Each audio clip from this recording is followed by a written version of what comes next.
मैं doctor R के पुरोहित, आपका स्वागत है।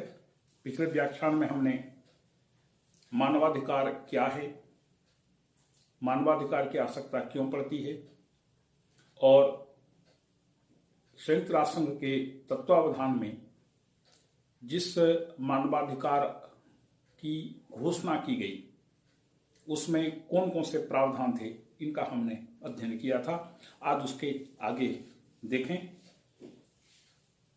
संयुक्त राष्ट्र संघ ने न केवल 30 अनुच्छेदों वाला मानवाधिकारों की घोषणा को स्वीकार किया है, अपितु उसने समय समय पर अनेक प्रकार की बैठकें बुला करके मानवाधिकारों को और ज्यादा सशक्त बनाने का प्रयास किया है।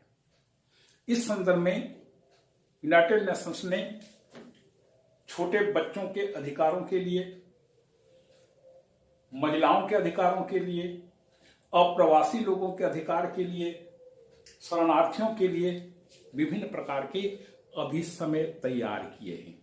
अभिसमय, इंग्लिश में इसको कन्वेंशन कहते हैं। अंतरराष्ट्रीय कानून बनाने की कोई एक संस्था नहीं है। जिस प्रकार से हम प्रत्येक देश में एक व्यवस्थापिका, एक कार्यपालिका, एक न्यायपालिका देखते हैं। व्यवस्थापिका कानूनों का निर्माण करती है, कार्यपालिका कानूनों को क्रियान्वित करने का काम करता है, न्यायपालिका कानून के उल्लंघन करने वाले व्यक्ति को दंडित करता है। इस प्रकार की कोई व्यवस्था अंतरराष्ट्रीय कानून में नहीं है। मतलब यूनाइटेड नेशंस, संयुक्त राष्ट्र संघ अंतरराष्ट्रीय कानूनों का निर्माण करने के लिए अधिकृत नहीं है। तो फिर अंतरराष्ट्रीय कानून कैसे बनता है? वस्तुतः जब कुछ राष्ट्र किसी एक विषय पर सहमत होते हैं तो वे अपने देश की संसदों से उस विषय को पारित करवाते हैं, स्वीकृति लेते हैं और तब उन देशों के ऊपर वह व्यवस्था लागू हो जाती है। दुनिया के अन्य देश धीरे धीरे करके उस व्यवस्था को जब स्वीकार करते हैं तो व्यापक रूप से अंतरराष्ट्रीय स्तर पर उसको मान्यता मिल जाने के बाद वह अंतरराष्ट्रीय कानून का एक भाग बन जाता है। क्योंकि अंतरराष्ट्रीय कानून, इसको जो भी राष्ट्र स्वीकार करता है, या अभी जैसे मैंने व्यवस्था के बारे में बात बताया मैंने, तो उस व्यवस्था को जो राष्ट्र स्वीकार कर लेता है वह उसको मानने के लिए बाध्य होता है। यदि उसने नहीं माना तो अंतरराष्ट्रीय न्यायालय उस राष्ट्र को दंडित नहीं कर सकता। लेकिन अंतरराष्ट्रीय राजनीति में एक महत्वपूर्ण तत्व है नैतिकता। वह नैतिकता प्रत्येक राष्ट्र को उस कानून का, उस व्यवस्था का पालन करने के लिए बाध्य करता है, क्योंकि राष्ट्रों की बदनामी होती है, उस राष्ट्र की विश्वसनीयता खतरे में पड़ जाती है। आप चीन को देख लीजिएगा। चीन एक विश्वसनीय राष्ट्र नहीं माना जाता अंतरराष्ट्रीय राजनीति में। तो अंतरराष्ट्रीय राजनीति में नैतिकता का बहुत महत्वपूर्ण रोल होता है। तो राष्ट्रों का सम्मेलन बुला करके किसी विषय पर उनसे सहमति ली जाती है। यहां पर महत्वपूर्ण बात यह है कि जो प्रतिनिधि विभिन्न राष्ट्रों का प्रतिनिधित्व करने के लिए वहां पर उपस्थित होते हैं वो तो सिग्नेचर कर देते हैं, लेकिन महत्वपूर्ण यह होता है कि उस राष्ट्र की संसद उसको स्वीकृति देती है या नहीं। यदि राष्ट्र उसको स्वीकृति नहीं देते हैं, राष्ट्र के संसदों से उसकी स्वीकृति नहीं मिलती है, तो फिर वह उसको अच्छी तरह से लागू नहीं किया जा सकता। तो राष्ट्रों के बीच जिन व्यवस्थाओं के बारे में सहमति बनती है उसको अभिसमय के नाम से जाना जाता है। तो महिलाओं के लिए, छोटे बच्चों के लिए, अप्रवासियों के लिए, शरणार्थियों के लिए, विकलांगों के लिए समय समय पर संयुक्त राष्ट्र संघ के द्वारा अंतरराष्ट्रीय सम्मेलन आयोजित किए गए और यहां पर कुछ अभिसमयों का निर्माण किया गया है। यूनाइटेड नेशंस ने मानवाधिकारों की रक्षा के लिए एक उच्चायुक्त की नियुक्ति की 1993 में। इसका कार्यकाल 4 वर्ष रखा गया और जनरल असेंबली के द्वारा मानवाधिकार आयोग के उच्चायुक्त का निर्वाचन होता है। इसका कार्यकाल 4 वर्ष है। इसे प्रक्रिया और मशीनरी को सुदृढ़ बनाना इसका काम है। इसके अलावा विभिन्न मानवाधिकारों के बीच समन्वय और संवर्धन करना है, मानवाधिकारों को और अच्छा बनाना है, और विभिन्न राष्ट्रों के सरकारों के साथ वार्ता करना इसका दायित्व है। 2006 में मानवाधिकार आयोग का गठन किया गया है।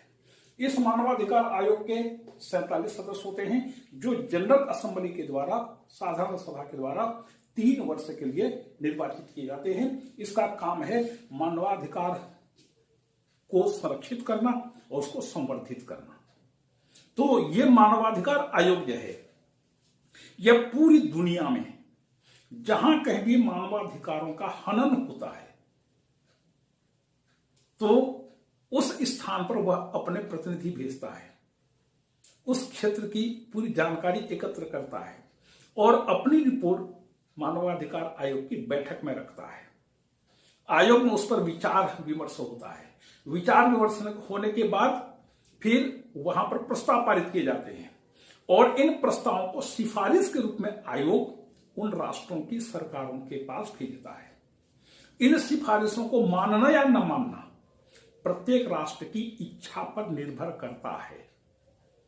और यदि मान लीजिए कोई राष्ट्र मान लेता है तो बहुत अच्छी बात है, यदि नहीं मानता है तो उस राष्ट्र की बदनामी अंतरराष्ट्रीय स्तर पर होती है, विश्व जनमत उसके विरुद्ध हो सकता है।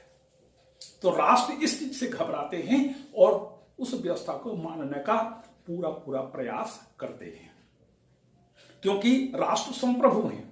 जब राष्ट्र कोई संप्रभु होता है, एक राज्य जब संप्रभु होता है, तो वह किसी के आदेश को मानने के लिए बाध्य नहीं होता। यहां पर 100% इसी सिद्धांत के आधार पर काम चलता है। तो मानवाधिकार आयोग किसी राष्ट्र को कोई भी काम करने के लिए, कोई व्यवस्था की स्थापना करने के लिए बाध्य नहीं कर सकता, सिफारिश कर सकता है। सिफारिश को मानना या न मानना राष्ट्र की इच्छा पर निर्भर करता है। यह हुआ यूनाइटेड नेशंस के अंतर्गत मानवाधिकार आयोग। इसके अलावा पूरी दुनिया में कुछ एनजीओ है, गैर सरकारी संगठन है, नॉन गवर्नमेंटल ऑर्गेनाइजेशंस हैं, जो मानवाधिकारों की रक्षा करने के लिए प्रयास करते हैं। इनमें सर्वाधिक महत्वपूर्ण है एमनेस्टी इंटरनेशनल। इसका मुख्यालय लंदन में है। इसे पीटर बेंसन ने 1961 में स्थापित किया था। आज इसके कार्यालय दुनिया के 170 देशों में है और लगभग 12 लाख सदस्य हैं इसके, जो कि पूरी दुनिया में जहां कहीं भी मानवाधिकारों का हनन होता है तो वहां पर जाकर के पूरी स्थिति का अध्ययन करके वो अपनी रिपोर्ट एमनेस्टी इंटरनेशनल के पास भेजता है। एमनेस्टी इंटरनेशनल भी वही काम करता है जो संयुक्त राष्ट्र का मानवाधिकार आयोग करता है। इसके अलावा ह्यूमन राइट्स वॉच, ये भी एक एनजीओ है जो कि 85 देशों में कार्यरत है। फिर माइनॉरिटी राइट्स कमीशन भी है जो सलाहकार के रूप में काम करता है। तो ये अंतरराष्ट्रीय स्तर पर मानवाधिकार आयोग के विभिन्न संगठन हैं जो सरकारी तौर पर या संयुक्त राष्ट्र संघ के अधीन अथवा एक गैर सरकारी संस्था के रूप में काम करते हैं और मानवाधिकारों के रक्षा का प्रयास करते हैं। अब थोड़ा सा कमेंट्स हो जाए, मानवाधिकारों के बारे में थोड़ा सा टीका टिप्पणी हो जाए, क्योंकि बिना टीका टिप्पणी के तो हमारा खाना भी हजम नहीं होता, कोई चैप्टर तो पूरा नहीं हो सकता। तो देखें, इस मानवाधिकार की घोषणा के बारे में सबसे प्रमुख तत्व यह है कि इस घोषणा को 10 दिसंबर 1948 को जब यूनाइटेड नेशंस की साधारण सभा ने पारित किया तो उस घोषणा पत्र पर वहां पर उपस्थित सदस्यों ने स्वीकृति दी और उस घोषणा पत्र पर अपने हस्ताक्षर किए। इसके आगे की कहानी क्या है? प्रतिनिधियों ने तो सिग्नेचर कर दिया, लेकिन आज 195 सदस्य हैं, 196 सदस्य हैं यूनाइटेड नेशंस के, आपसे पूछा जाए कि क्या 196 देशों की सरकारों ने मानवाधिकार घोषणा को अपनी स्वीकृति दी है?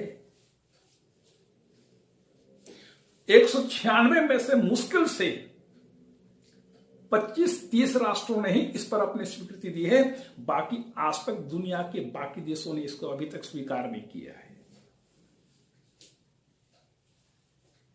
तो इस घोषणा का, यह घोषणा केवल घोषणा पत्र है, इसका कोई वैधानिक महत्व नहीं है।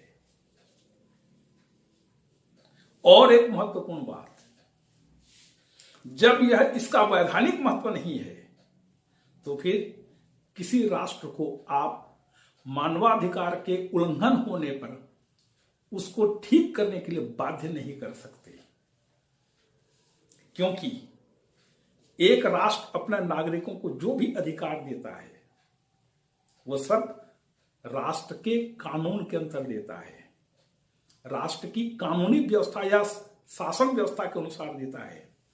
आप किसी राष्ट्र को बाध्य नहीं कर सकते।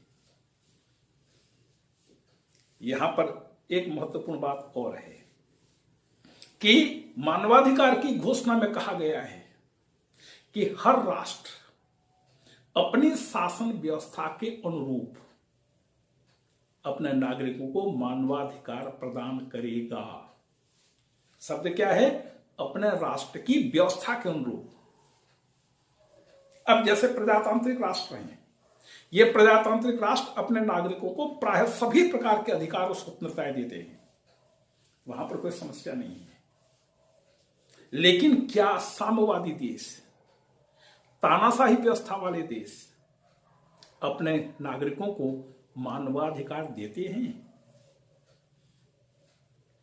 क्या यूनाइटेड नेशंस, संयुक्त राष्ट्र संघ, किसी तानाशाही व्यवस्था वाले देश में यदि मानवाधिकारों का हनन होता है, उल्लंघन होता है, तो क्या यूनाइटेड नेशंस उस पर विचार कर सकता है? कार्रवाई तो बहुत दूर की बात है, क्या वह विचार कर सकता है? नहीं कर सकता। क्यों? क्योंकि किसी राष्ट्र की अंदरूनी समस्या पर विचार करना उस राष्ट्र के घरेलू मामले पर नियंत्रण करना होता है और घरेलू मामलों में हस्तक्षेप करना होता है।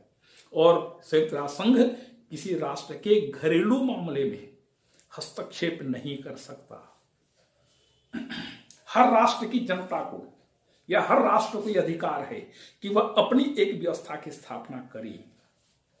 उस व्यवस्था के बारे में यूनाइटेड नेशंस कुछ नहीं कर सकता, कुछ नहीं कह सकता।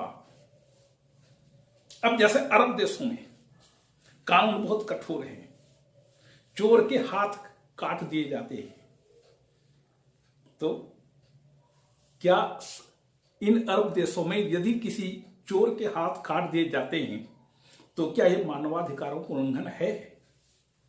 नहीं है, क्योंकि अरब देशों की अपनी शासन व्यवस्था है, अपनी दंड व्यवस्था है, और उस दंड व्यवस्था के अनुरूप यदि वे अपने नागरिकों को कोई दंड देते हैं, कानून के उल्लंघन करने पर यदि दंड देते हैं, तो वह उनका घरेलू मामला होता है और इस पर विचार करने का अधिकार यूनाइटेड नेशन सहित किसी को भी नहीं है।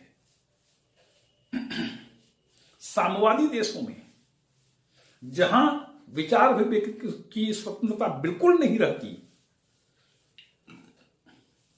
क्या यूनाइटेड नेशंस इस पर विचार कर सकता है? नहीं कर सकता। तो फिर यूनाइटेड नेशंस के इस मानवाधिकार का महत्व क्या है? महत्व यही है कि जो उदारवादी प्रजातांत्रिक व्यवस्था वाले देश हैं, जिसमें यूरोप के अधिकांश राष्ट्र आते हैं, अमेरिका आता है, कनाडा आता है, ऑस्ट्रेलिया आता है, भारत आता है, इन देशों में मानवाधिकार आयोग बहुत ज्यादा सक्रिय रहता है। और इसलिए इन देशों में यदि कभी भी मानवाधिकारों को उल्लंघन की कोई घटना घटती है तो मानवाधिकार आयोग बिल्कुल सक्रिय हो जाता है।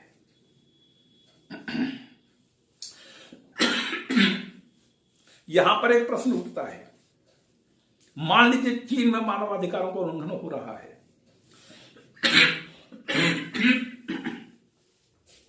तो क्या मानवाधिकार आयोग अपने प्रतिनिधि भेज सकता है वहां पर इंक्वायरी के लिए? नहीं भेज सकता। चीन की सरकार उसको आने ही नहीं देगी तो इंक्वायरी क्या होगी। हम आए दिन सुनते हैं चीन में मानवाधिकारों का बहुत ज्यादा उल्लंघन होता है। साम्यवादी देशों में यह आम घटना है। तो क्या मानवाधिकार आयोग वहां पर प्रवेश कर सकता है? प्रवेश नहीं कर सकता। जब प्रवेश ही नहीं कर सकता तो आप क्या करके इंक्वायरी करेंगे। लेकिन भारत जैसे उदारवादी देशों में सब होता है। मानवाधिकार का यदि उल्लंघन भी हुआ तत्काल मानवाधिकार आयोग पहुंच जाता है, भारत सरकार से सिफारिश करता है, लेकिन बदनामी तो हो ही जाती है।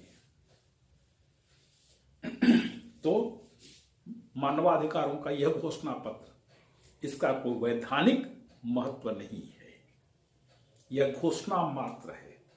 और हर राष्ट्र अपनी व्यवस्था के अनुरूप नागरिकों को कोई अधिकार दे या न दे, ये उसकी मर्जी है। सोच लीजिए मानवाधिकारों की इस अंतर्राष्ट्रीय घोषणा का क्या महत्व है। अब चले भारत की ओर।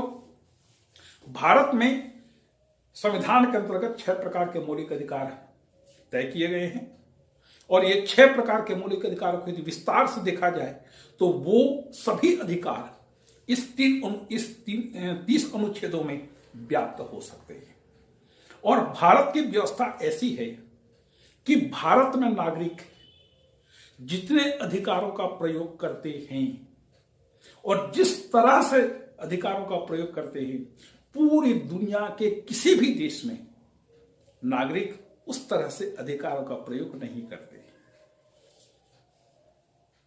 कुछ भी कर लीजिए कुछ भी कर लीजिए, यहां पर सब काम करने की छूट है। कानून का पालन तो करिए न करिए, लेकिन कानून का उल्लंघन करने वाले भी उतने ही रौब से काम करते हैं, उतने रौब से कानून को उल्लंघन करते हैं मानो वो कानून को उल्लंघन नहीं पालन कर रहे हैं। मतलब भारत में जो प्रजातांत्रिक व्यवस्था है, जो अधिकारों के उपभोग की व्यवस्था है, वह बड़ा ही जानदार है। क्योंकि कानून आप अपने हाथ में ले नहीं सकते। कानून का उल्लंघन हो रहा है क्या होगा? कोर्ट में जाएंगे, और जब कोर्ट में जाएंगे, कोर्ट में कोई भी मामला जाने का मतलब होता है गई भैंस पानी में। तो ऐसे करके मानवाधिकारों की रक्षा नहीं हो सकती। तो मानवाधिकार आयोग का गठन किया गया 1993 में। इसमें एक अध्यक्ष और 7 सदस्य होते हैं। एक अध्यक्ष जो होता है वह सेवानिवृत्त न्यायाधीश होता है सर्वोच्च न्यायालय का, और बाकी जो सदस्य होते हैं, इन सदस्यों के बारे में कहा गया है कि कम से कम एक सदस्य और उच्च न्यायालय या सर्वोच्च न्यायालय का सेवानिवृत्त न्यायाधीश होना चाहिए। फिर जो 2 सदस्य ऐसे होते हैं जिन्हें मानवाधिकार का गहन ज्ञान हो। फिर राष्ट्रीय अल्पसंख्यक आयोग, SC ST आयोग, महिला आयोग, इनके अध्यक्ष को यहां पर पदेन सदस्य बनाया जाता है और कुछ अन्य सदस्यों की नियुक्ति होती है। ये राष्ट्रीय मानवाधिकार आयोग पूरे देश में जहां कहीं भी मानवाधिकारों के हनन का कोई प्रकरण सामने आता है, उसको अपने स्रोतों से जानकारी मिले या कोई व्यक्ति पत्र लिख करके इसकी सूचना दे, तो मानवाधिकार आयोग वहां पर तत्काल कार्यवाही करने का प्रयास करता है। इसी प्रकार से राज्यों में भी मानवाधिकार आयोग का गठन किया गया है। विभिन्न राज्यों में मानवाधिकार आयोग होते हैं और इसके अध्यक्ष जो होते हैं ये उच्च न्यायालय के सेवानिवृत्त न्यायाधीश होते हैं और इसमें कुछ सदस्यों को भी नियुक्त किया जाता है। इसी प्रकार से मानवाधिकार न्यायालयों की भी स्थापना की गई है और इन न्यायालयों में मानवाधिकारों के उल्लंघन से संबंधित प्रकरणों की सुनवाई होती है। ये हमारे देश में शासकीय व्यवस्थाएं हैं मानवाधिकारों की रक्षा के लिए। इसके अलावा कुछ NGOs भी है, नॉन गवर्नमेंटल ऑर्गेनाइजेशन, गैर सरकारी संस्थाएं भी हैं, जिनमें एक है People's Union for Civil Liberties. इसकी स्थापना 1980 में की गई थी और इस NGO की सबसे बड़ी उपलब्धि कही जा सकती है कि इसके द्वारा प्रकरण जब न्यायालय में पेश किया गया तो सर्वोच्च न्यायालय ने नोटा को अपनी मान्यता दी। नोटा नोटा मतलब नन ऑफ द एबव, उपयुक्त में से कोई नहीं। ये क्या है? चुनाव में जितने भी कैंडिडेट खड़े होते हैं उनमें से किसी न किसी एक को आप वोट देने के लिए बाध्य हैं। मान लीजिए उसमें से एक भी कैंडिडेट आपकी पसंद का नहीं है, आप क्या करेंगे? वोट तो जब देने गए तो आप तो किसी न किसी को वोट तो देंगे, और यदि किसी को पसंद करें तो भी देना पड़ेगा, न करें तो भी देना पड़ेगा, किसी न किसी एक को तो देना पड़ेगा। तो फिर एक उसमें विकल्प दिया जाता है कि इनमें से कोई नहीं, मतलब जो उम्मीदवार चुनाव में खड़े हो रहे हैं इनमें से हम किसी को भी अपना वोट देना नहीं चाहते। आप नोटा का बटन दबा सकते हैं। तो नोटा की उपलब्धि, वैसे नोटा को और केवल नापसंदगी के तौर पर इसको ही इस्तेमाल किया जाता है। यदि मान लीजिए किसी कैंडिडेट को 10,000 वोट मिलते हैं और उसे सबसे ज्यादा वोट मिले हैं, और मान लीजिए 15,000 नोटा में वोट मिले हैं या 11,000 नोटा में वोट मिले हैं, तो भी 10,000 वोट पाकर के कोई व्यक्ति जीत सकता है। नोटा का बाकी कोई महत्व अभी हमारे देश में नहीं है, लेकिन यह इस एनजीओ की सबसे बड़ी उपलब्धि कही जा सकती है। फिर People's Union for Democratic Rights है, इसकी स्थापना 1981 में हुई है और इसका उद्देश्य है मानवाधिकारों के प्रति जन जागरूकता को प्रोत्साहित करना, जागरूकता को बढ़ाना। एक और है Indian People's for Human Rights Commission. Human rights ये है जो मानवाधिकारों के उल्लंघन से संबंधित है। कोई प्रकरण यदि न्यायपालिका में पेश किया जाता है तो न्यायपालिका को यह सहयोग करता है, और जिस व्यक्ति के अधिकारों को उल्लंघन हुआ उसको भी मुकदमे की सुनवाई में सहायता करता है। यह है भारत में मानवाधिकार आयोग और उसके विभिन्न प्रकार के कार्यकलाप। निष्कर्ष रूप में कहा जा सकता है कि मानवाधिकारों का होना आवश्यक है, क्योंकि बिना अधिकारों के व्यक्तित्व का विकास नहीं हो सकता। फिर जब मानवाधिकार आयोग है, मशीनरी भी है, लेकिन मशीनरी उतनी कारगर अभी नहीं बन पाई है। हम कहते हैं भारत में मानवाधिकार के उल्लंघन की घटनाएं घटती हैं, क्या दुनिया के अन्य देशों में घटनाएं नहीं होती है? अमेरिका में अभी भी काले गोरे के भेदभाव की नीति है। मान लीजिए किसी संगठन में एक काला एक गोरा व्यक्ति है तो गोरे को जितनी सुविधाएं जितने वेतन दिया जाता है उससे कम अधिकार और वेतन एक काले व्यक्ति को दिया जाता है। अमेरिका जैसे देश में जिसे आप दुनिया का बिग 5 के अंतर्गत लेते हैं, यदि वहां पर मानवाधिकार का उल्लंघन हो रहा है तो आप दूसरे देशों में क्या देखेंगे? तो अंतरराष्ट्रीय राजनीति शक्ति की राजनीति है। जिसके पास शक्ति होती है वह सर्वेसर्वा होता है। मानवाधिकार आयोग के पास कभी भी अमेरिका में मानवाधिकार के उल्लंघन की कोई बात ही नहीं आती, क्योंकि वह सर्वेसर्वा है, वह कुछ भी कर सकता है। और जहां तक भारत में मानवाधिकार आयोग का प्रश्न है, यह मानवाधिकार आयोग मानवाधिकारों के लिए, मानवाधिकार की रक्षा के लिए जो काम करता है, इसकी अपनी कोई मशीनरी नहीं है। यह अपना रिपोर्ट पुलिस थाना के पास जाकर के प्राप्त जानकारी के अनुसार तैयार करता है। इसमें राजनीति भी घुस गई है। मानवाधिकार आयोग क्या काम करता है, कैसे काम करता है, ये केवल समझने की बात हो सकती है।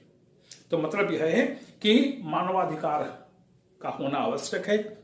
मशीनरी भी है, इस मशीनरी को और ज्यादा मजबूत बनाने की आवश्यकता है। जब तक मानवाधिकार आयोग मजबूत नहीं होगा तब तक मानवाधिकारों की रक्षा करना संभव नहीं है। यद्यपि ये मानवाधिकार आयोग अपनी रिपोर्ट देते हैं कि वहां पर मानवाधिकार का उल्लंघन हुआ है, लेकिन इसको कार्यवाही करने का अधिकार नहीं है। यह केवल सिफारिश कर सकती है सरकारों से।